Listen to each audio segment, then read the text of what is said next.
Hey guys, Rob here with McDojoLife. I got a special guest on here today. He BJJ expert. I really want to talk to you about that, by the way, about your philosophy on drilling, which I think is very unique to a lot of people. Actor and just a funny fucking dude, Kit Dale. Thank you for coming on. Thank you for having me, Mike. Yeah, man. I do want to start off, if you could do me a favor, because our channel kind of encompasses all the martial arts, not just jujitsu. So some guys might not be familiar with your work and stuff like that. If you could do me a favor, just kind of maybe explain a little bit about your career and what's going on with you up to this point. Okay, so I started martial arts when I was a kid, and then I moved more into Brazilian Jiu-Jitsu when I was I think I started when I was about 22, 23 years old. And I really enjoyed it, and I started competing a lot more. And I went through the belt ranking system quite quickly. I ended up getting my black belt in about just over 4 years. I think it was 4 years and 2 months. That's fast. And I had to compete to get there. I had to win the Abu Dhabi Pro Worlds at blue belt, at purple belt. I got silver at brown belt, and so I had to earn it. But I went through quite quickly, and I had a very different approach to jiu-jitsu, which I'll explain to you soon. And then I got to black belt level, kind of got a little bit burnt out and bored with it. I ended up taking some time off, and then I ended up hurting my knee playing Australian rules football. So I had another 2 years off. And then about 2.5 years ago, I come back into jiu-jitsu. I got a little bit more motivated and started competing and started focusing a lot more on coaching. At the same time, I work in film as well as an actor, but it's not as busy as what I would like it to be. So it's going to take time to break into that. But I spend a lot of time not just learning jiu-jitsu. I actually spend a lot more time doing other things right now, but like just doing the acting stuff. I've recently started learning poker, which I'm fucking absolutely loving. It's probably my favorite hobby at the moment. I think I spend far more time learning poker than I ever did close to learning jiu-jitsu. So it's yeah, I'm just trying to learn a lot of things and enjoy life right now. So everything. Cool. And you moved out to LA, right? Were you moved from LA from Australia? Yeah. I was living in Melbourne, but it's not very good for martial arts and for film because there's not a lot going on there. It's better for martial arts now because like people like Craig Jones have come up and Lachlan Giles and there's a few others that are doing really well, but most of them are quite scattered. So it's really hard to get good training in Melbourne. When I was there, it was very difficult. And for film, there's almost nothing really big happening there. They get some like okay stuff, but I mean, you might as well just move over to America and try and make it here where it's the fucking wild, wild west. It's much bigger. Yeah, man, it's crazy. Like I've been to LA a couple times, and every time I go to LA, it's a much different community there. Like for instance, I'm from Florida. So everybody here in Florida is laid back. They're all retired. Even if they have like a shit job, they're like, this is the greatest job ever. I love it. And nobody tries to like better themselves really in any way. They're just like, go with the flow. They're like, fuck it, there's a beach. We're all happy, right? Yeah. But like in LA, there's some hardworking, grinding people. Like you kind of have to in that atmosphere, you know? So it was like, I have to assume it was a little scary for you to make that transition. Yeah, especially at the start because I mean, I had a lot of friends back home, and Australia sounds a lot more like where you're from. Actually, it's quite laid back and relaxed. But then coming here and everyone's like, almost everyone here is trying to make it in something, and it makes it really hard to find friends and know who to trust because most people are talking absolute shit. They're just trying to get something from you or trying to bullshit their way to something. So it was quite difficult to start. But then I got some really cool friends, which are my best friends right now. And there's a group of 20 of us, give or take a few that pop in and out, that we hang out a lot. And they're straightforward guys. They fucking speak the truth. They're very competitive, but like a healthy competitive. And it's really cool. Like since coming here and hanging out with them, like they got me into poker. So we have like 2 to 3 nights a week where we're playing poker. I've been losing a lot of money, but it's good. And they took us snowboarding, so we go snowboarding. And like I said, they're all competitive. They're all in martial arts. Most of them are black belts in jiu-jitsu. Some of them are high-level kickboxers and MMA fighters. And so it's a really cool bunch of people. So after meeting them, it's been so much more enjoyable here. And now I have my own place as well, which makes things 10 times better than when I first moved here. Hell yeah, man. I heard a lot of people, like I know a lot of guys who are on the stunt side of things, which is actually funny because some of the guys that you're working with now, I think, are guys that I've known for a little while, and they do a lot of stunt work over there, which is kind of cool. So that's pretty interesting. I went out. But when you When I first heard about you, I heard about you from a skit that you did because the website we call out bullshit martial artists, and you did this skit back in the day, and it was fucking great because it was so realistic, which I can see why you went into acting because it fooled the hell out of me. But it was a dude demonstrating a technique, and it was a collar grip break, basic grip break, and that you like grab a hold of you grab a hold of him, and the guy tries to break it like he's trying to demonstrate. Swear to God, I was like, that shit looks so real. And then I posted it, but I posted it thinking it was real. And then somebody tagged you in that. And they were like, oh man, that's hilarious. And I was like, yeah, it's funny. I was like, but is it real? And they were like, no, dude, this is a gag. And I looked up your stuff, and you had like a lot of content, like independent content. And I think that you do that with your brother. Do you guys still do that stuff? No, we were doing that maybe 4 or 5 years ago. We were doing that. Because he started, he's one of the reasons I got into film as well, because he started learning about directing and started studying it about 11 years ago. And then he did a short film, and I was coming back in Australia after competing, and he wanted me to be in it, so I was in it, and I really enjoyed it. So we started doing some more skits, like comedy stuff, and I think me and him worked quite well together. We pretty much improvised the whole scene, but we just sort of, we map it out and then we just go with it. But we do really well together. So we started doing that, but then I started traveling a lot more, and he started getting more into proper directing. I think he enjoys skits, but he wants to, direct feature films, which he just got hired by Millennium Films, and he's going to be is it Millennium or Millennial? I can't remember, but he's going to be shooting in Bulgaria. He's got his first feature film he's directing, which is fucking amazing for him. But yeah, we were doing that, but then he started getting a lot more serious. I started traveling a lot more, so it was very hard. And we want to get back together and do that because I've always got ideas, but I just never have anyone to shoot with, and I can't really. I'm kind of very scattered. I'm not like the guy that's going to write a script. I kind of have the ideas, like these are the ideas I have, and I get someone like my brother that can write it, or someone else. So it's good to have him here, but he will be here soon, but he's not at the moment. So we haven't done any more of that. But that was kind of what originally started getting me into film. I enjoyed it, and people laughed. So I was like, this is fun.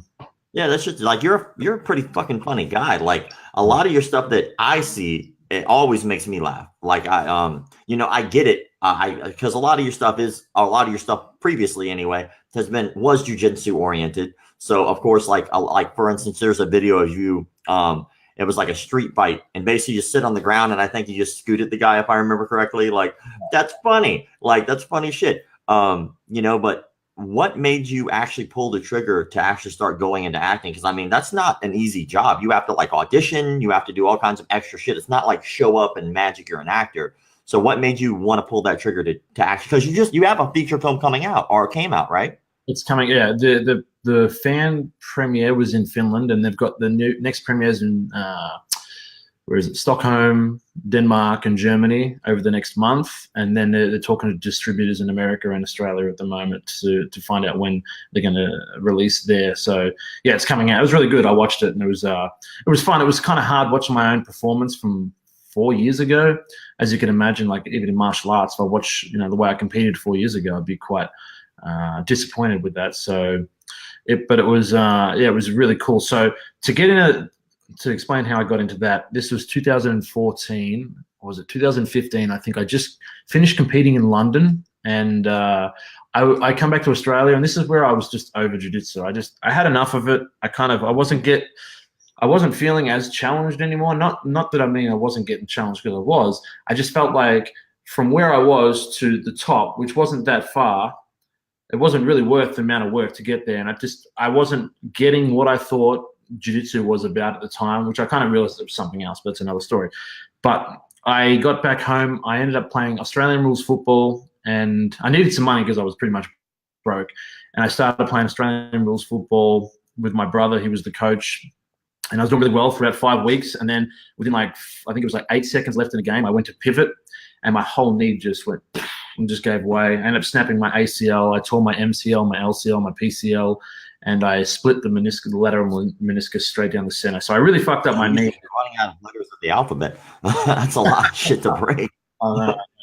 And so my knee was not going to be good for a long time. And the doctor said to me, he's like, you got a minimum of a year before you're going to be able to do anything. That's after surgery.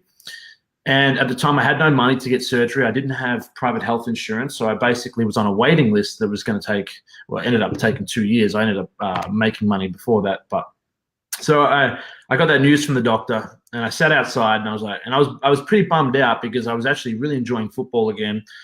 And then I kind of sat there and I thought, okay, there's nothing I can do. It's in the past. So just let that go. What can I do now? And I thought, you know what? I'm going to get into acting. I've been wanting to do that for a while. It's something I can continue to do for the rest of my life. I don't need to be physically fit or whatnot. And so I just made a promise to myself, okay, let's get into acting.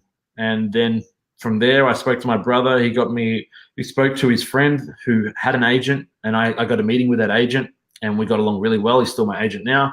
And he got me some auditions, which were the fucking scariest things I've ever done in my life. I never realized, I thought, I'm doing martial arts in front of thousands of people. What's film going to be? It's going to be easy. And then you step into an audition room with the director and all of that sitting at you, and you got to play a different fucking person and remember lines and make good choices and be interesting. And it's fucking scary, man. I felt like I was naked out there with a little penis. So I did a few auditions. I ended up getting a speaking role on a show called Jack Irish that stars Guy Pearce in Australia. Yeah. And it was really fun. And I did that. And then I ended up getting a major role in a feature film that was being shot in Europe, in Belgium. That was in 2015. And I did that. And that was what paid me enough money to get my knee fixed. So I got my knee fixed. So in 2016, I was basically doing nothing. And then I thought, well, look, I want to become an actor more than what I want to be a martial artist like right now. And I want to be a coach more than I want to be a competitor. So I thought the best thing I can do is establish myself as a really good coach and learn about coaching. So I started studying a whole heap of stuff about coaching. I started trying to figure out, how I got my black belt so quickly and how I could replicate the same results with other people. So I started focusing on that, and I started competing again. And then I did that for the next 2 years, and I built my company, kitdaletraining.com, and it was great. We ended up selling. I've got 8 products on there, and we've sold over 10,000 copies of them. And it went really well, and it was what allowed me the freedom to live here and pursue acting as well. And so that's kind of where I'm at the moment. That's cool. Yeah, like you have a different philosophy on jiu-jitsu. I know a lot of guys who teach jiu-jitsu a lot. I mean, it's I don't know, if I had to guess, at least 80% of guys who do teach jiu-jitsu teach like drilling as a key component of jiu-jitsu. And like I really like your thought process when it comes to not drilling as much. It's a little bit more of an understanding than it is a repetition thing. It's like it's kind of how I can, in my opinion anyway, it's like drilling is the equivalent of going to the door, opening the door and closing the door over and over and over again. And that is supposed to teach you how to open the door. Whereas what you're teaching people is open the door, look, and you'll see 18 more doors. And this is going to teach you how to pick the correct door. And that's, for your philosophy, to me, it seems a little bit more like that. So maybe you can kind of explain to people like why you're against drilling and what you feel the better way to do things is. Because you got your black belt in 4 years, so that's impressive. Yeah, thank you. It's always like I understand why people would presume drilling makes them better. So I can understand that, but the problem is it's a bit of an illusion, because what drilling really does is it gets you better at drilling, because drilling is not as applicable to jiu-jitsu as people might think. People think it's like, oh no, it's exactly the same thing, but it's not really. You're kind of learning how to do a dance routine and then trying to go into freestyle by yourself and then trying to smash those dance moves that you've learned back in. So to make this simple for people to understand, you code information in 2 different areas of the brain. You've got your cerebellum and you've got your hippocampus. One is for procedural memory, which is muscle memory, okay, which is what you get through drilling. The other one is declarative memory, any kind of information you can declare. So let's say if I asked you what you did yesterday and you can remember that. Or if I asked you how to problem solve your way through something and you can do it, that's using the hippocampus, which is where you've got like information stored in your brain. You can explain to people and stuff like that. The other part is stored in your body that you cannot explain. It's just muscle memory. If I asked you how you jumped, you wouldn't be able to really tell me. You just, okay, you make a mental note, jump, and the body does it itself. Now, people have kind of gotten this route where they're like, okay, I want to act so quickly, so I need that muscle memory so I don't need to think. The problem is they put themselves in so many traps, and jiu-jitsu isn't such a fast-moving sport as what judo would be or something like that, where they originally took the drilling idea, and it has a lot more, I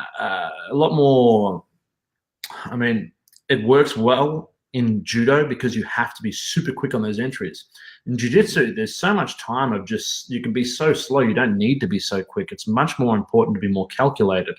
So what I try to do is, and this is by accident, mind you, because the way I trained, I never drilled, I hated doing that. And I just wanted to roll into a lot of specific training, like positional sparring. Now the reason why that helps is whenever you're doing positional sparring, you're learning through trial and error. Okay, you have certain ideas of what you need to achieve and stuff like that, but I mean, it's very scrambled, it's very chaotic, and you're basically using trial and error to get a better understanding of how to achieve your job or how to do your job or the objective at hand. Now, if you look at every single technique, it takes fucking hours and hours to drill a technique. You're supposed to drill it 10,000 times to master a technique, right? And if you look at how many techniques there are in jiu-jitsu, and how many positions and how many variations, you're looking at about 550 years of training 2 times a day to learn every single move in jiu-jitsu, which is impossible. So then what people do is they pick like a handful of moves and they try and get really good at it and try and impose their will, which is fine for them. But for me, I find that extremely boring and I find that extremely exhausting, and it doesn't have a lot of like end game relevance, because you're going to get older, you're going to get tighter, your body's not going to be able to do it as much, so you're not going to be able to impose your will forever, and then you're going to end up not training and sitting on the sidelines because your body just can't do what you were training to do.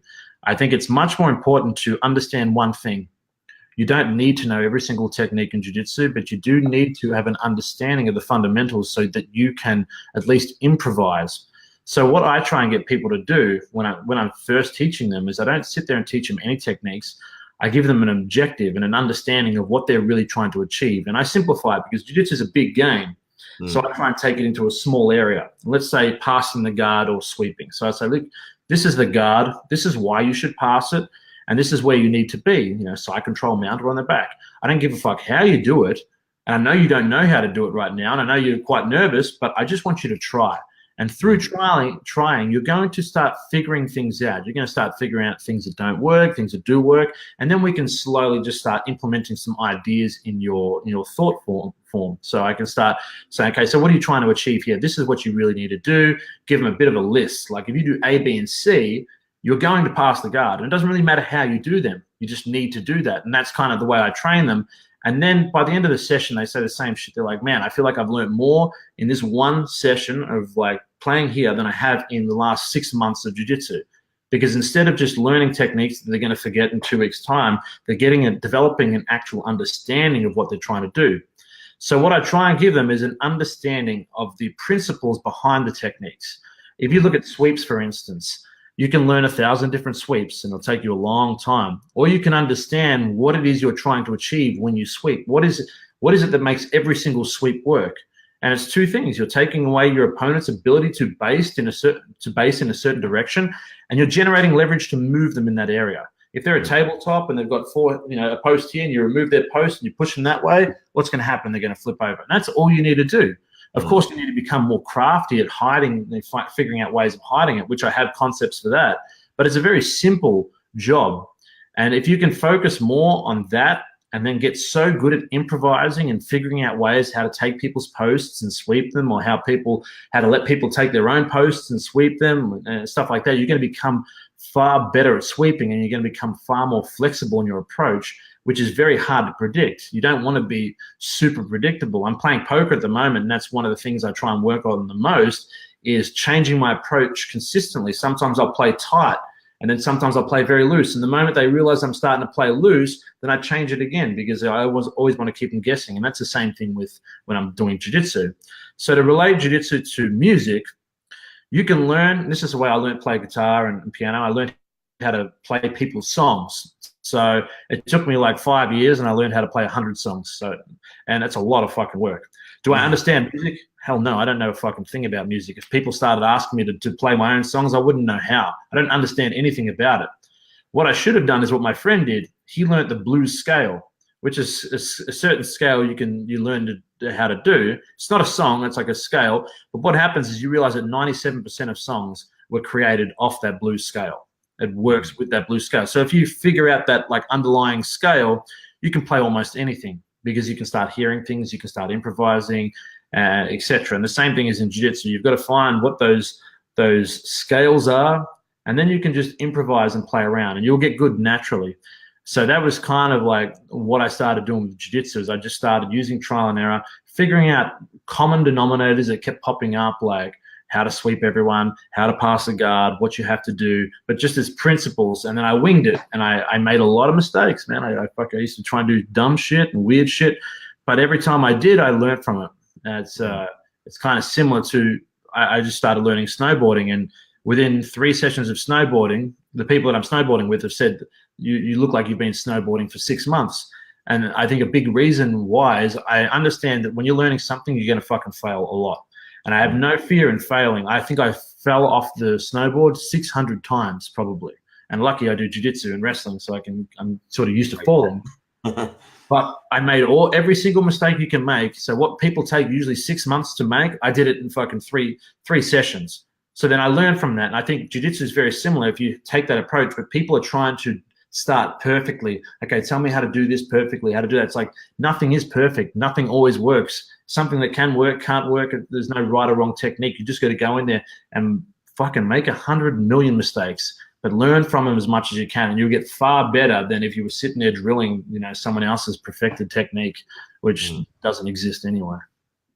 Yeah, that's a very interesting approach. So basically your idea is more to have people create their own system of learning than anything else. It seems like you're not actually trying to teach them techniques. You're trying to teach them how to learn, I guess you could say. And I think that's an important concept, Hold on one second. I just got to put this charger on this laptop. Give me 1 second. Sorry. No, do your thing, man. No, man, that's a very interesting. I'm just going to keep talking while he's doing this thing, but that's a very interesting concept to me. Is like if you look at most good teachers can teach you techniques and things like that, or teach you math, or teach you science, or teach you pretty much anything. But it seems like whenever a teacher teaches you how to have a passion for learning something, that's a lot more important than what you actually were learning.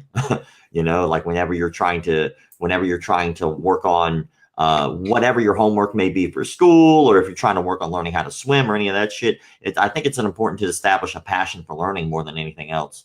Sorry, I was just talking to fill in the space there, but I think that, I think like you said, it's, there's a saying, catch a man a fish, feed him for a day, teach a man to fish, feed him for life, where I'm trying to get people to become their own teachers. And it's not that hard.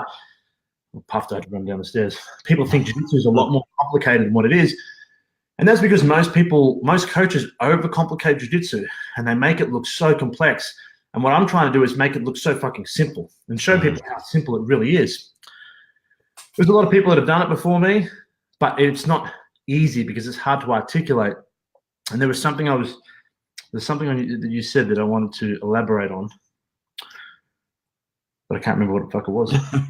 Damn, getting hit in the head for a living. Damn you. The teaching a man how to fish thing is very, very important. Now, if you hit a man with a fish, you're probably going to be in a fist fight, though. So it's just food for thought. Yeah. Like creating, what is it? Supply and demand. You're going to need to learn how to fight after that. I remember what I was saying. And this is like an overall problem with educational structures. Is we've kind of adopted the industrial age model for jiu-jitsu, which is repeat and regurgitation. You stand at the front of class. I'm the teacher. I tell you exactly how to do it. You don't question how I do it. And you get, you repeat it exactly why I did it, and your class is really good, which isn't really true. And what I'm trying to do is move it more to an agricultural model, where Mm. as a coach, you're more of a farmer that gives them a little bit of information, gives them their own little farm to play around and to grow, because to get the best out of yourself, or you can't mechanically get the best out of someone. It has to be organic. I can create an environment that gets the best out of you, and if you're good and you absorb that information, so be it. You can become as good as you can, but I can't mechanically do it. And if you look at all the best guys in the world, and you'll probably find that there's no school that's like completely like that, and there's a lot of schools that claim they've got a system and stuff like that. But if you look at their best students, they've all come from different schools, and they've all come on their own, and they've all joined together at black belt level, and they've created an environment where they're training together, all the time. So they're exposing weaknesses in each other, and they're helping each other, and they help each other grow. But a lot of people think it's like, no, I've got this system of teaching that's doing that, but it's not really. You just got a couple really good students that would have been good if they fucking trained anywhere, and now they're training together. Most of the big teams are made up or comprised of, guys from other schools that have come to them at a high level. Very few have like brought their own guys up. And most of them, that's why I'm always looking at, I'm very interested in seeing the way other people teach and the results. And this is the biggest problem with me talking about this, is people are always like, okay, who have you taken to be really good? And it's like, well, it's a little bit unfair, because I've been training since I got my black belt. I've been traveling, and I haven't had my own school for longer than anything. So it's hard for me to do that, but I have got really good results, but I just don't have my own students. But I guarantee if I had my own students, I feel like 100% I would get them better than any other teacher at the moment. Not any other teacher, but most other teachers, a lot quicker. That's how much I believe. I will interject there for a second, because you don't necessarily, because we're living in a new age. Things are not the way they used to be. We're no longer like Miyamoto Musashi age, where you can just travel from land to land. But it's very interesting, because the standard dojo, the dynamics changed a lot. It's no longer like it used to be. And like you said, a lot of guys do travel, like there's the guys in Albuquerque, for instance. Those guys are pretty damn good. I think they train with Tusa. Those are guys from Jackson Winklejohn, phenomenal coaching over there. And I think that they have a very similar mentality to you, which is teach people how to learn. Don't just teach them techniques. That's why all the guys from Jackson Winklejohn look so dynamically different. They don't look like cookie cutter fighters. They're all their own fighters. They just bring out the best in them and make them want to be better. But then, at the same time, not everybody can do that. So you actually have a system online, and I never have issues with systems online, just to make that clear. I don't think that that's a McDojo thing. I think that's a training tool. I think it's very important that we look and listen and have, for instance, this conversation right here is teaching me a lot. You might not be in this room right now, but then again, you're not handing me a black belt. So I think as long as there's no promotions involved, fucking learn, soak it in. And you actually do have a lot of people, I have to say, because, I followed you online for quite a while now, but you have a lot of people who really do appreciate the fact that you have an online system, that you do teach people how to do things online. And I mean, I think it's at least every other day, every couple days, somebody is thanking you for the information you provided them. So maybe you can tell people a little bit about your online system that you have going on. Yeah, thank you very much. I wish I was a better marketer and more interested in selling products. This is what I am, because I feel like the products are really great. I wouldn't describe it as a system. I would look at it more as masterclasses, because what I'm really doing is I'm just giving people an idea as why I did what I did and how I think, and trying to give them a better understanding, simplify jiu-jitsu and make things easier for them. But it's not a rigid system, so to speak. So everyone that kind of takes the information is going to obviously thrive in a different way. But it's usually information that most people haven't heard of, and they go, oh, that makes so much sense. It's kind of like that kind of stuff. So yeah, I wish I was a better marketer, because I feel like everyone should at least look at what I'm trying to say, because it'll give them a better understanding of jiu-jitsu and another method of learning, which will most likely be much more simple than what they've probably been learning. But so I have a website called kitdaletraining.com. I have a lot of products on there. I have my two bestsellers. Well, my number one bestseller is The Art of Learning Jiu-Jitsu, Volume 1 and 2. I put it together as a package. And that's a Kickstarter into why I don't drill, all that kind of stuff, what I really do when I'm training. And it gives you some really cool concepts to learn and grow off, and to basically change the way you look at learning jiu-jitsu, not just jiu-jitsu, but everything. Since I did do really well in jiu-jitsu really quickly. And I also did well in a lot of other areas. I also played state level for inline hockey in Australia. I played state level for Australian rules football. I've done jiu-jitsu. I've competed in a high level in a lot of things, and I will learn the exact same way with every single one of them. So I kind of go over why that works, the science, why it's so effective. And this is the thing that kills me. I saw an article the other day of the science behind drilling and why it's better, and it's just using examples that don't really correlate with jiu-jitsu so well. It kind of seems like it does on the surface, but the more you break into jiu-jitsu and what it really is, the more you kind of realize it's not. But basically, I have a lot of videos, and they're like hour to 2 hour long master classes of where I help people understand like guard passing and stuff like that, or certain guards. But they've been doing so well, and like I said, I wish I was a better marketer in that sense, because I feel like there's a lot of people that could really benefit from that just don't ever hear about it, because there's other people who are pushing their products so much better than what I am right now. I love jiu-jitsu and I'm passionate about it and teaching, but I'm not passionate about the business side of that kind of stuff. Yeah. And I'm not very good at it. I like to learn other stuff and focus on that. So I kind of wish I was better at marketing that. Yeah. I will say something about that though. Like when it comes to like a shameless plug right there.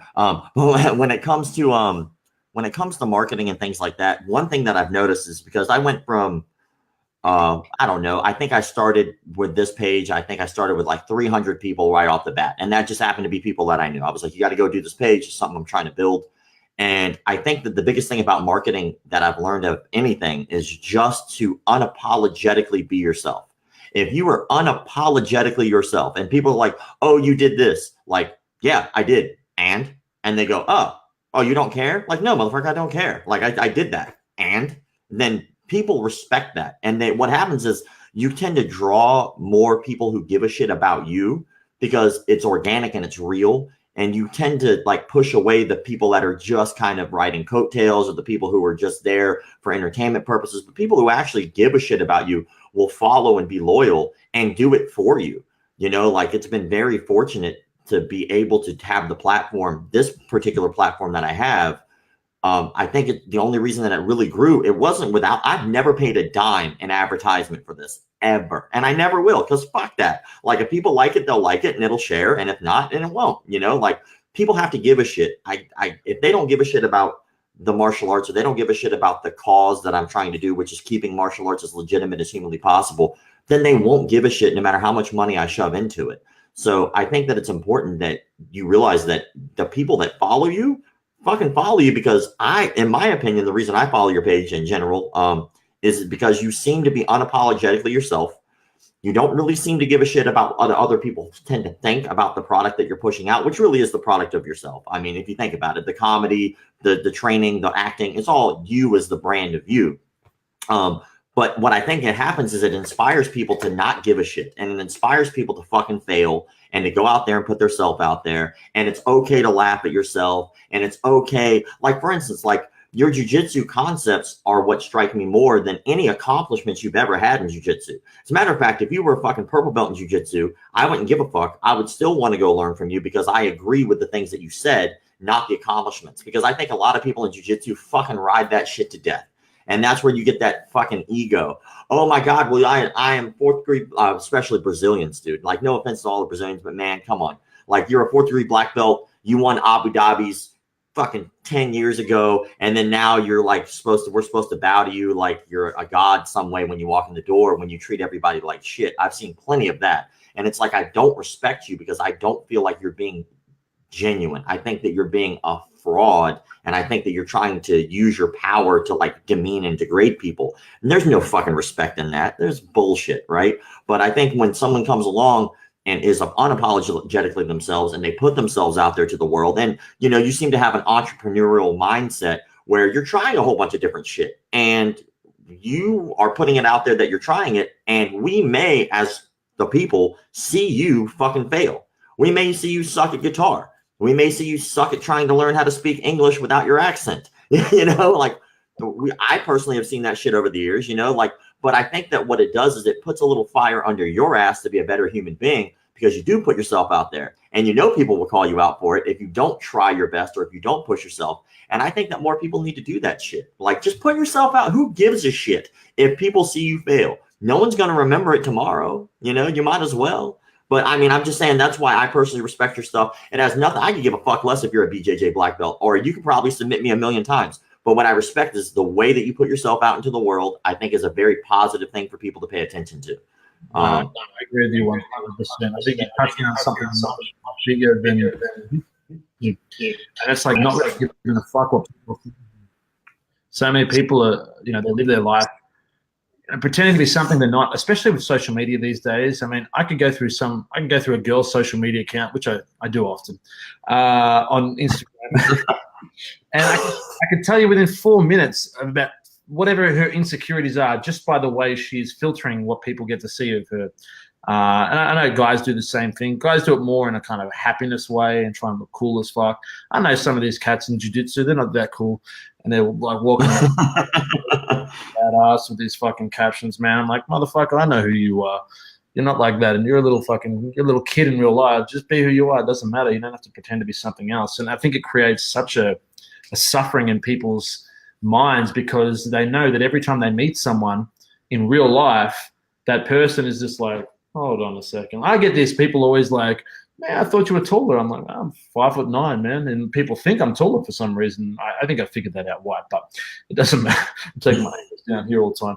But like girls do this all the time when they fucking take certain photos, they edit everything. And I remember there's one girl I met the other day and she was going on this thing. She's got a big following on Instagram. And the first thing she says to people, she's like, I know I'm really small. I'm really short.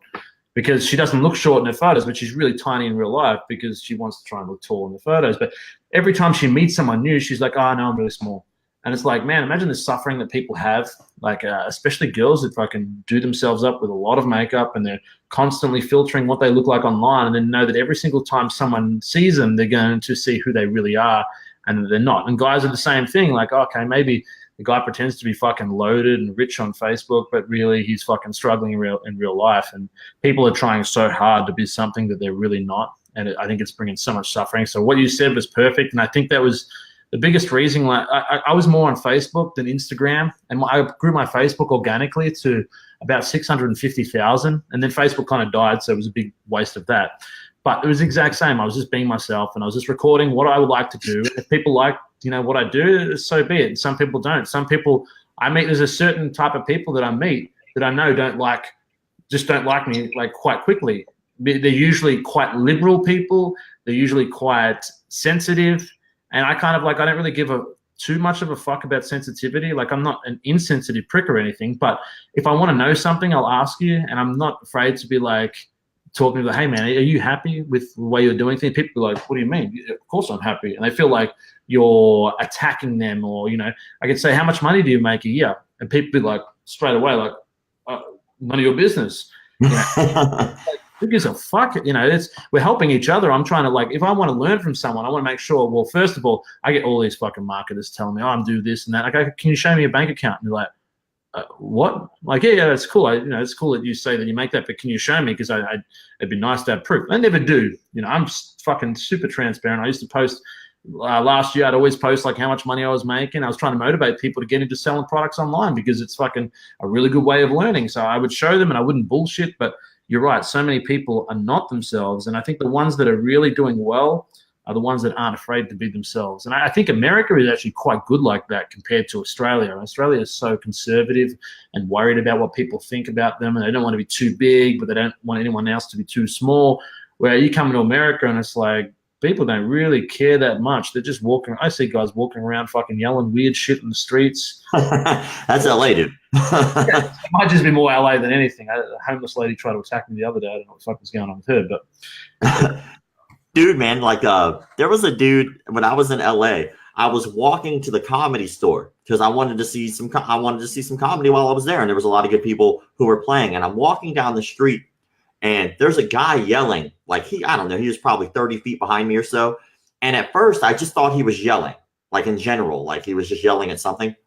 And then I realized, like I had one of my shirts on, it said "Straight Out of McDojo," and then I heard him say. He like out of nowhere, he was like, yeah, straight out of bullshit.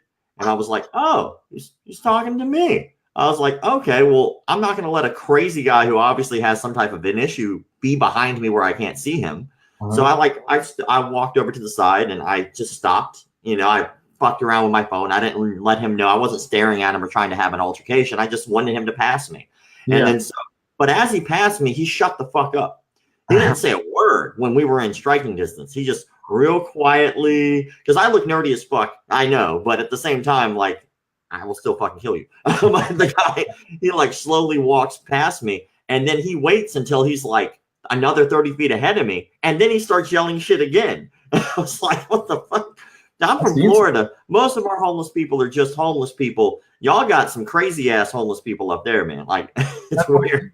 These days, pretty much. Fuck, it's raining here in LA again. LA has fucking changed. This homeless guy, he didn't have like a gray beard, did he, by chance?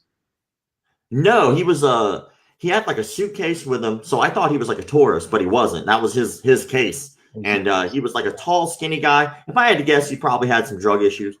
Yeah, that makes sense. I was at the gym the other day. I train at a private academy here in Los Angeles. And as I was walking in, I can hear this guy fucking yelling and screaming. And I'm thinking, who is he yelling at? And I realized there's no one there. So I was like, okay, cool. I just walk in. He wasn't saying anything to me. And then about 2 hours later, the girls come in.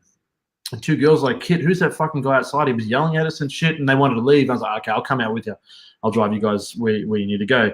So I come out and I just said, like, he was yelling at nobody. And like, no, I feel like he was yelling at us. And I was like, nah, he's yelling at nobody. So I take them into the car and he's yelling. And then I realize he starts yelling at me. And I'm like getting in the car and I start slowing down. And he's like, yeah, you fucking bald-headed fucking bitch. I'm like slowly opening the door. And then like my ego kicks in and my ego I go through like when these kind of situations happen, my mind will just quickly play out a whole story for like, and then I'll go back, boom, and I realize none of that happened. But like, I have this story of going up there and going, what was that? And just boom, and then hit. I play these stories. And I did one last night where I was out there with my girl's father-in-law and some guy was being annoying. And I was just watching it. And I'm just thinking, I just had this whole story where I go out and I just grab him, I go, come outside, let's go outside. And then how I beat up him and his two mates. And none of this happens. But I play that in my head. I do it a lot. But anyway, this guy was yelling, and then I was like, I stopped, and I was like, fuck this motherfucker. And then I thought, let it go, be the bigger man. So I get in the car, and then he still keeps yelling, that's right, you fucking bitch, drive off. And then I reverse back, and I go right, like I think I was about 5 meters away from him, and I wind down the window, and he's looking at me yelling, and I'm just like, and he gets so fucking mad. He's like, I'm going to fucking, he starts putting his shit on. And I'm like driving off at like running speed and he's trying to chase me. I was fucking laughing, but I shouldn't, but I mean, I was like, fuck this guy. Yeah, dude. Like it's always crazy. Like what people, because what kills me is like, and that's one thing that martial arts has taught me is most of the time it's best just to move on with your life. Like this shit's not worth it. You don't know. Cause like, when you actually start dissecting what a real fight is, or if you've ever been in a real altercation, we're not talking about like I hit you, you fall down. We're talking about like, oh, it's like I hit this guy and he's still standing. Oh shit, we're really fighting. Like the dangers that come from that shit are crazy. And then you realize after training with certain people that the fucking dorkiest, smallest looking dude in the world, you're like, look at this little dude. Like for instance, Cal Terra to me, right? Cal Terra. His voice is very soft and like very dainty, but if he got his hands on you, like a regular dude is probably going to get fucked up pretty bad. Like, even if the guy probably outweighed him a little bit, so it's kind of important to take those notes in class, children. Somebody had a question though. Dave said, Dale, did you struggle learning things by heart at school, like times tables and the alphabet? That type of learning simply doesn't work for me. Yeah, I don't know whether I struggled because it didn't work for me or I found it completely uninteresting. I think that kind of stuff is fine for me to learn if I decided to learn that way, but I also know that it doesn't really benefit me much. And I've really felt it very difficult to focus in school, and most of my reports were the same. Kit had plenty of potential, but failed to hand in any of the given information or given subjects. So I didn't really do very well at school. I did very badly, actually. So, and a lot of it was just because I found it very uninteresting. I'll give you an example of this. I failed art, phys ed, like physical sports, and I failed drama. which are arguably the three things that I'm really good at in life, where I feel like I'm naturally very good with drama or acting and stuff. Art, I'm very good with, and sport, I've done very good with sport. But the way they set it out was so uninteresting to me. I didn't want to, paint this sculpture the exact same way this guy did. I would tell me what he did and let us kind of play around with our own thing. That was kind of what I like to do. So in school, I was pretty much sitting there. I remember I used to draw lines on the table where the sun was moving and just watch the sun and thought that was incredible. And if someone walked past the class, I would be popping my head up and trying to see who it is. I was easily distracted. So yeah, I didn't do very well at school. I don't know if it was because I don't learn like that well. I think anyone can learn like that well. And there's been test studies to sort of prove that. I just think I don't concentrate well that way, and I'm very unmotivated. There was a really cool study done where they were testing people that thought they were visual learners or kinesthetic learners or digital learners, or whatever it is, audio digital. And they realized that when they were tested, no matter what they thought they were, they all learnt the exact same amount of information. And what they kind of took from it is that some people are more I would consider myself kinesthetic visual, because I learn that way, but it's only because I can focus a lot better that way. If I'm trying to read a book, my mind will wander and I'll start thinking about other shit, and I'll have read a page and not even know what the fuck I just read. Or if I'm watching something, I'll start listening to something else. If I'm listening to something, I'll start reading something. So I get distracted really easily. So when it's something that I'm forced to engage in, I learn a lot more, basically because I'm focusing a lot better. Mm-hmm. Yeah, man. That's interesting, because I have a different opinion, and this is just me. I could be completely wrong. But because I've been in the martial arts for about 21 years now, and most of my adult life has been nothing but teaching. And over the years, I wanted to just be the best teacher I could be. When I got to doing certain things, I don't think I was mediocre at most everything in the martial arts, and I always have been, but I love it, so I don't give a shit. So but one thing I noticed that I had a little bit of a knack for was at least just teaching people. So I've always tried to focus on that and grow that. But I think that people will learn as long as they're taught to love what it is they're learning. And I think that teaching somebody how to love something and really be passionate about it, whatever the fuck it is. Because, for instance, all of those different types of learning are things you need to learn to begin with. If you're a visual learner, you probably should either learn how to fucking pay attention, or you need to learn how to fucking read. If you can't do those things, you're probably not going to be that type of learner. If you're a physical learner, but you have terrible coordination, you probably won't be good at that. But if I can teach somebody, or if anybody can teach somebody to love and be passionate about something that they do, I think that people are willing to put in that extra effort to do the things they're not good at. For instance, if they're not a very good visual learner, but the only way to learn this particular thing is visually, then I should teach you how to be passionate about that. So that way you want to do that extra mile. Even if you suck ass at it, you probably want to go after it because it's fun and it's interesting to you. And like you said, those things weren't interesting to you, the way that they were taught and presented to you. But, I guarantee you, if you had a teacher because another thing that I noticed that you said was you didn't actually say what the teacher's name was. You didn't say what the grade was. You just said, I learned those things and I sucked at them. I failed at them. Really, in my opinion, you didn't fail shit. The system failed you because they didn't teach you to fucking love those things. And that's where real learning comes. I don't give a shit what you're learning, whether karate, jiu-jitsu, art, film. You need to learn how to be passionate about it. And then I think that that's where people fuck up their entire life, is they just fall into this oh, well, I was passionate about this one thing one time and I really loved it. But then, this thing paid the bills, so I did that. And then now your passion's gone. It's fuck that. That's all you have in life, really, is your word and how much passion you can put into things. And if you don't have those two things, in my opinion, you have failed. You should at least continue to hold on to one of those things, because that's what's going to make you better at anything. It's just so sad to see people who are unpassionate about things, and so sad, even worse, to see a fucking teacher who is not passionate about teaching, because now his lack of empathy really is draining over into the rest of the classroom and is teaching those kids that, hey, this guy who my mentor is, whether it's math, science, calculus, or even jiu-jitsu, doesn't really care about this thing that I really care about. And it's very draining emotionally to try to make them feel better about the thing that they're supposed to be teaching me. you know? Yeah. So that's just my opinion about learning. I think it's all about being passionate. Well, I don't think that's in disagreement or conflict with anything I said. I agree with you 100% there. And I think it takes a rare person to be able to make people enjoy things.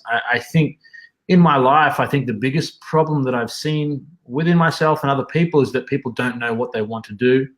And I think it's so sad because you have, as far as we all know, one life, and you're going to spend it doing things for a result-based, situation rather than something that you're passionate about. And it was one of the things that I think I've been quite energy efficient on, is making sure that I only do things that I really want to do. And the difference between me being good at something is how much I'm interested in it. And if I'm not interested in something, fuck, good luck getting me to do it. I'd take like 2 years to do a bit of paperwork if I don't want to do it.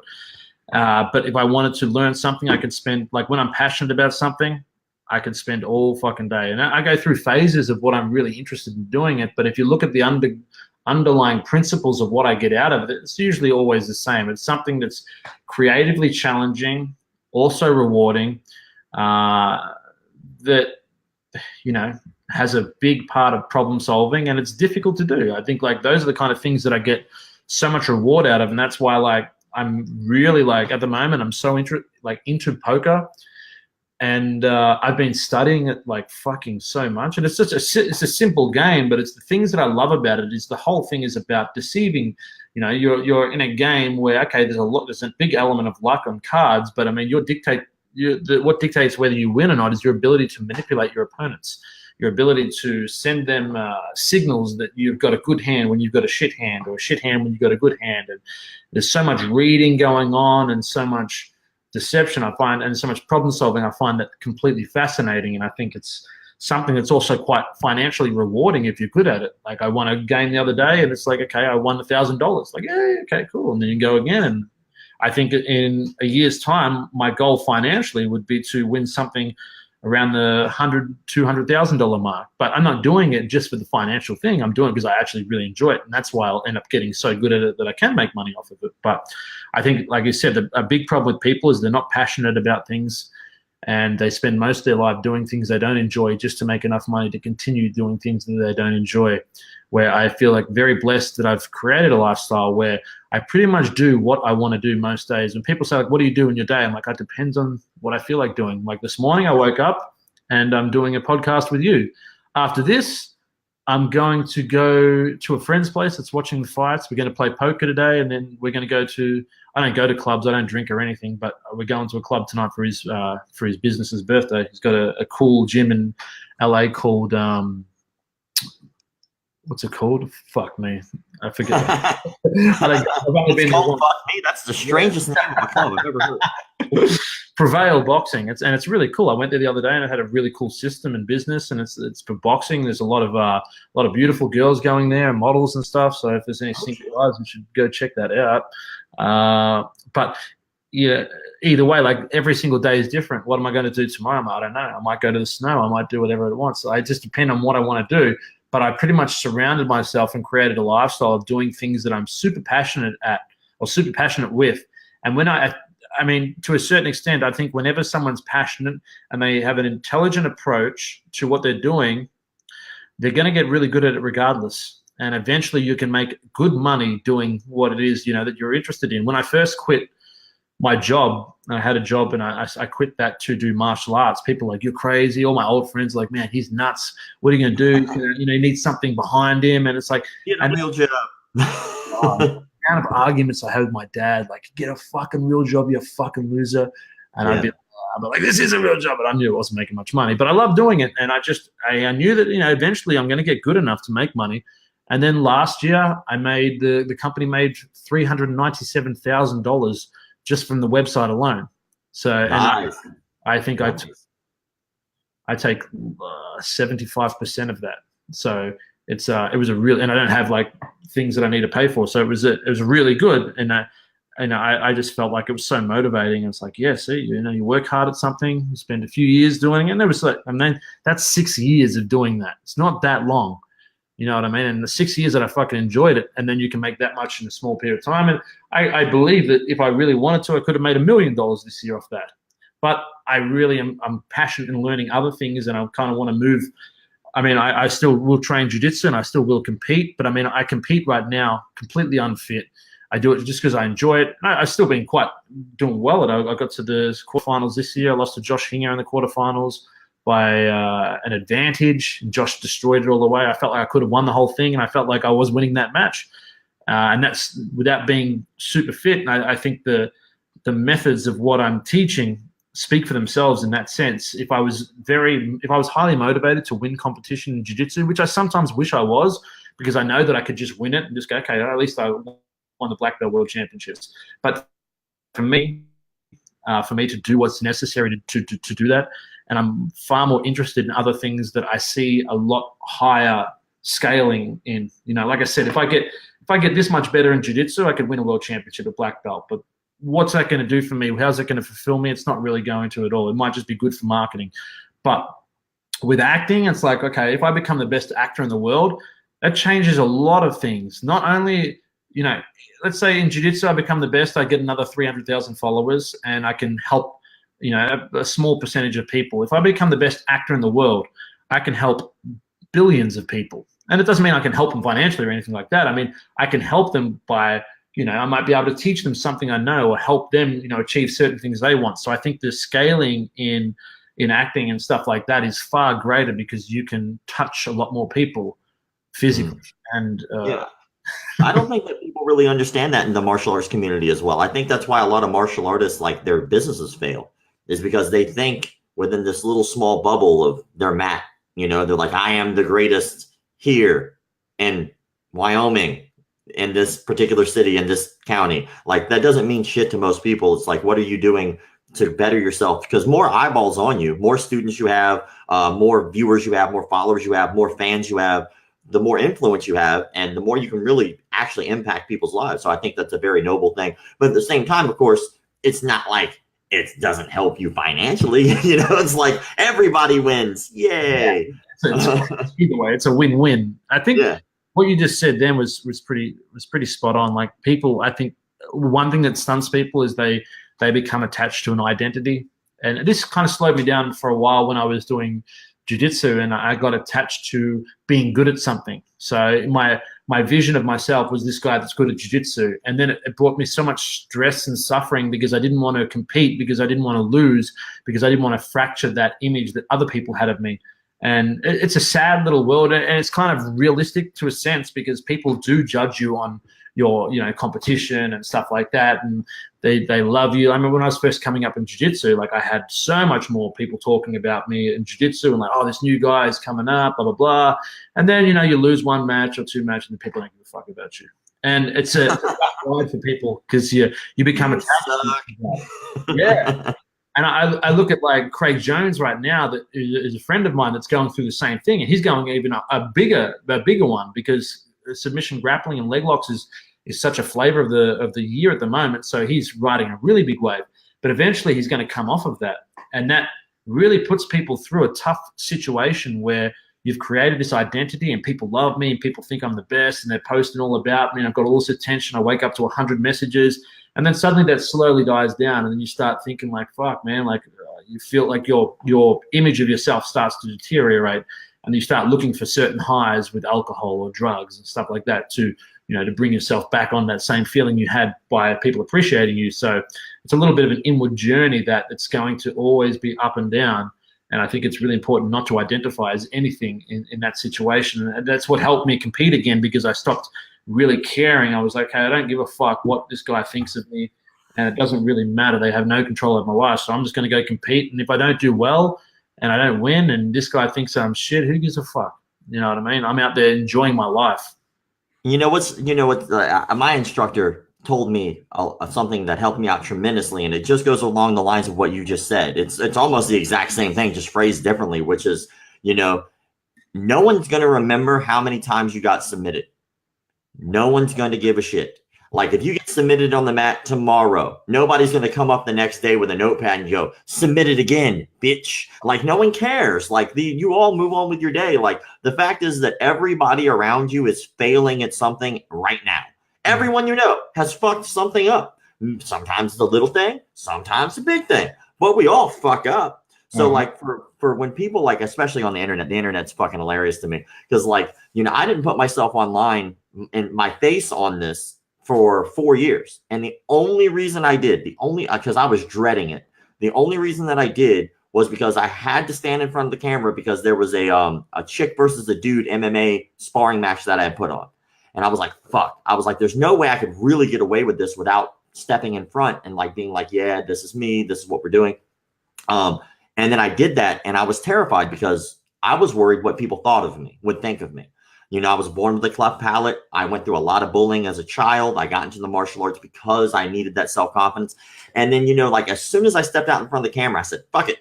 You know, it's like if people are going to make fun of my scars, they're going to make fun of the way I look. They were going to do that anyway. The only difference is the internet is the all-encompassing truth teller. I know exactly who these people really are the moment that they start speaking at you. You know, they're like, if they're like, hey, dude, great job on doing that, then they're probably pretty cool people. If they're like, hey, dude, like, here's like a whole bunch of F-bombs dropped with an N-bomb in there, like, then that's who you really are because the internet kind of is a caricature, I guess you could say, of yourself. And it's really hard to hide who you really are online. It seems like it would be much easier, but it's really hard. It's very difficult. You have to go out of your way to hide who you are. And if you look at people's like, you know, but if you look at people's like, for instance, Kenny Florian, for instance, great guy, right? Awesome dude. But if you look online, he doesn't portray himself as being some badass fighter or whatever. There's not a lot of that.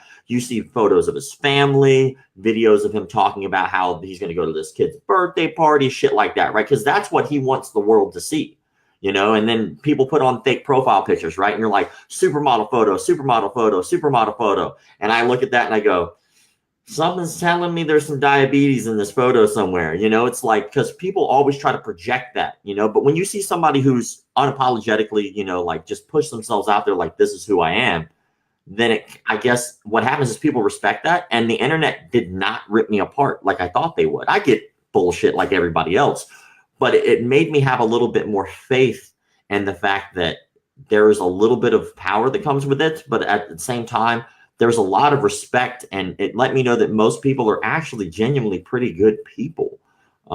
It's pretty scary. You imagine people are going to be cocksuckers and assholes, but most of them are all right. Most people are okay. There's just one or two that'll fuck your shit up, you know? I think it's really good what you said. Like most people have their own insecurities too. Like everyone's got some kind of insecurity, and when they see someone that pushes through something and they're doing something despite of that, it makes them feel a lot more comfortable. It's like, for example, when I go to an acting class and I see someone come up before me and they fuck their whole scene up, I'm like, thank fucking God. I feel so much better about myself, you know, because I'm gonna do the exact same shit. And you know, it's the same thing with bullying. I think bullying, a certain amount of bullying is healthy. I mean, I was bullied at school. People used to call me, you know, the kickstand or third leg. No, I used to get picked on for a lot of different things, but you know, it made me a lot mentally stronger and a lot more tough. And I think this is the thing that people need to realize really quickly about their own kids. And I think helicopter parenting is a bad idea where you overparent your kids because, for example, like, I mean, kids that eat more dirt when they're younger develop a better immune system because they have to grow from some kind of adversity. And I think that kids that were bullied at a certain amount, there's obviously too much bullying is bad, you know, but enough is, it's like doing weights. If you want to build muscle, you have to have a certain amount of stress and resistance. Too much and your muscle's going to break. Not enough and it's going to be unaffected. It has to be a good amount, and then you're going to grow from that. And the same thing with like bullying or adversity and stuff like that. Is it adversity or adversary? I can't remember which one. Adversity, I think, yeah. Okay. You know, a little bit of bullying is going to make you fucking tougher. It's going to give you tougher skin. When you hit the real world, you're not going to give a fuck that much. Too much can push you to obviously the wrong area, and you know, certain kids will commit suicide, which is bad and stuff like that. But not enough is going to leave you completely vulnerable. There's a really good saying. The bigger the walls, the weaker the person. The weaker the walls, the tougher the person. And it's very true. You have to kind of like. A lot of us put this big armor on us, especially with social media. We put this fake facade. It's like, just rip that off and just be who you are yourself and be vulnerable and be naked and let people let people say what the fuck they want about you, because eventually you're not going to give a shit what people say about you. Eventually you're going to be that tough, and you go through it's like, man, nothing you can say is going to fucking move me right now. And that's the way I want to be. And I feel like I've really moved so far in that direction. I was a super shy kid. I had a lot of anxiety as a kid. I was super shy. I went through puberty super late. I'd fucking like kissed one girl up until the age of 18. I was a virgin till 19. I was fucking petrified of being shut down by a girl. There were so many things I was so scared of that I really had to push through. Even sport, like I was so scared of sport because I was worried I was going to get someone's going to hurt me or attack me. There were so many things I had to go through to really be who I am today, and there's so many things I'm still going through to be who I want to be. In the future, but you have to embrace that, because without that kind of adversity, you're not going to be in a position where you can be strong. You're going to be completely vulnerable, and you're going to go in the real world and realize that people aren't super nice. People aren't always this. Some are, most are, but there's going to be people that are going to fucking just hate you or attack you for no good reason, and you need to be ready for that kind of shit. And I think, like I said, a good amount of bullying is very healthy for somebody. Creates a fucking tough person. Fuck you up. I have a different opinion about bullying, and I think some people might disagree with me, but fuck you, because I went through it. Like, I was put in the hospital by kids. I was like teased constantly. Like, it was bad. If anybody knows the word, I fucking know the word. So it's definitely not the help I was talking about. that's not the help. But the thing I think about that word is, I think the word itself is bullshit. I think it's a made up fucking word, and it's the worst word that waters down an actual issue. Because if you think about what that word is, it's encompassing of a lot of different acts and words. For instance, assault and battery. That would be considered, I could lump that into bullying. But the problem is assault and battery, there's a law in pretty much every country about putting your hands on somebody physically, and there's a solution, right? So you fuck this up, something happens, there's a consequence. There's no law for bullying. If you go, hey man, you know what we should do? Stalking. Most countries, if there's a stalking law, you can't just randomly like follow and harass people. Harassment, there's laws against that. All of that goes into the word bullying. But as soon as you say the word bullying, it becomes a bullshit, non-effective word. And there is no law, and there's no way to stop it. But when you actually call shit what it really is, like for instance, hey, you're ugly. There's no law against saying your fucking opinion. So guess what? Suck it up. You're going to have to learn how to deal with people's negativity in your life. That's something you deal with. The moment they put their hands on you, stop calling it bullying. It's not fucking bullying. It's battery. Like, I think that that's an important thing, because I think that people have become so fucking soft that they don't realize that they're making things worse by trying to be softer. You're making things way worse for people, especially children, when you take a word as diluted and fucking weak as bullying, and you make it like try to make a law over it. But like, bitch, there were already laws in place for all this shit. You just made it all weaker. Yeah. I just cannot stand the word. I think it's a stupid ass word that people made up to make their kids like softer, honestly. I 100% agree with you. And I really do hope that when the time comes, and I do have my own kids, that I can really educate them on that kind of shit a lot better than what most people do. Yeah, man. I mean, well, hopefully, like that's what we need. We need better people growing up to make, because I'm going to be old as shit. And I'm sure one day somebody will have to clean my colostomy bag or whatever. And whenever that happens, I will thank that. I'm like, dude, thank you for that. And don't forget to wipe. Thank you. But in any case, I want to say thank you for coming on. I do like to ask one final question to you real fast. It's something I ask literally everybody who comes on, because it fascinates me. It's my favorite part of the martial arts, which is, what was it? 8.5 inches. 8.5 inches. Man, you're about inch and a half shy. You'll get there one day. Don't worry. We'll be at the adult table when you get there, though. But the question is like, I grew up in the martial arts as a kid. I loved it. I loved being in the dojo. I got to see a lot of really crazy shit, because back in the day, it was much different than it is now. It's a lot more commercial. Back in the day, like MMA gyms, more because back then it was NHB, but BJJ gyms, karate gyms, and stuff like that, they were a little bit more like wild, I guess you could say, and some crazy shit happens in the dojo. So I always like to hear somebody's craziest story from happened in their dojo or a dojo that they visited. Fuck, I think I've been quite lucky in a sense that I haven't seen too many things bad in a dojo, to be honest with you, off the top of my head. One time, actually, it was one time was quite. This isn't bad. It's kind of funny because I don't really have too many bad stories, to be I'll honest. take funny. So Funny's good. I come back to training, and we had about 30 of us training, and the professor was teaching in the middle. The coach was teaching in the middle. And I was looking for my laptop, and I couldn't find it. And I knew the kid that fucking took it and hid it. So I went behind him, and he was wearing a gi, and I grabbed the collar, and I grabbed both sides. And I was just very subtle, and I got behind him because everyone's sitting around watching, and I sat behind him, and I was like, "Where's my fucking laptop?" And he's like, "I'm telling you," I said, "I'm going to choke you out." He goes, "No." I started putting it on, and then he just goes like this, like that, and I thought, oh, he's faking it. And then he starts going, and snot comes right out of his nose, and he's got this big strand of snot hanging there.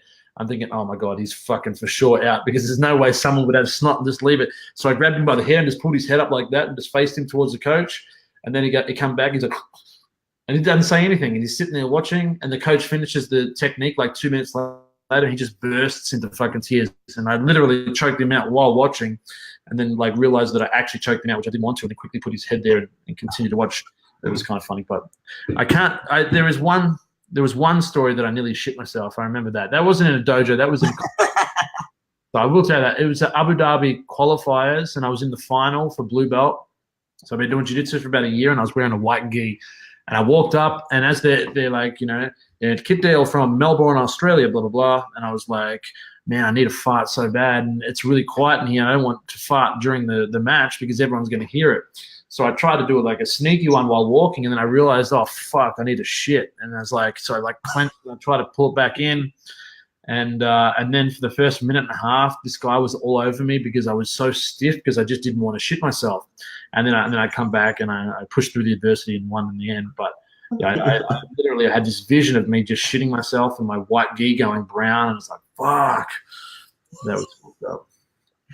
Yeah, that'll usually throw off your game unless the dude's in a triangle choke. And then I say go for it. Like if you're going to do it, go for the gusto at that point because he's probably tapping. I mean, if not, kudos to him because I'm tapping, Taco Tuesdays is the worst days, like we're gonna work knee on belly tonight. Like, oh shit, I had the enchiladas. Like, I'd rather us not. Can we modify? Ooh, I'm injured. Hold on, my knee. Ow. That's why don't you take I do want to say thank you for coming on. Thank you so much. I really appreciate it. I know, obviously you're able to do the things that you want to do, like you said, and you chose to do this. And I want to say I really appreciate that. I think that it's awesome for anybody who follows the page to kind of get different points of view from the martial arts community and stuff like that. And I also think the main thing that I really took away from our conversation, which I think it helped me out tremendously, was the fact that you were talking about getting kind of, I guess, pigeonholed into being what you feel that other people think you should be. And, you felt like you were that way in the jiu-jitsu community there for a while. But now, it's very cool to see that you're doing all of these other things, like playing the guitar, playing the piano, acting, getting the snowboard, playing poker. And all of these things are things that are available to all of us.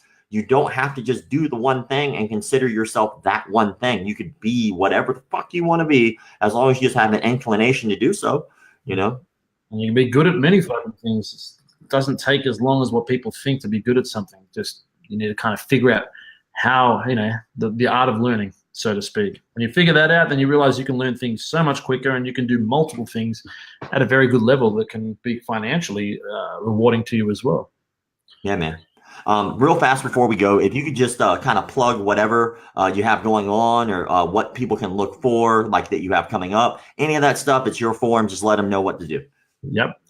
So if you want to see my products, go to kitdaletraining.com. I have 8 products on there. I would advise checking out The Art of Learning Jiu-Jitsu Volume 1 and 2.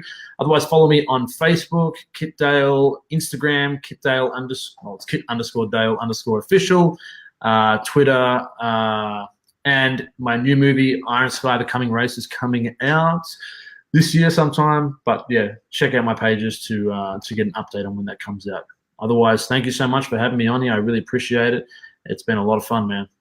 Thank you, man. I really appreciate the chit chat. And one person just chimed in before we'll go. They just said they wanted to say that your stuff has changed my game completely. And like I was saying earlier, I see this shit. People say this all the time. So if you get the opportunity, you definitely should go kitdaletraining.com. Like I'm not talking shit out of my ass. Like I see comments like that all the time where people say that it really helped their game.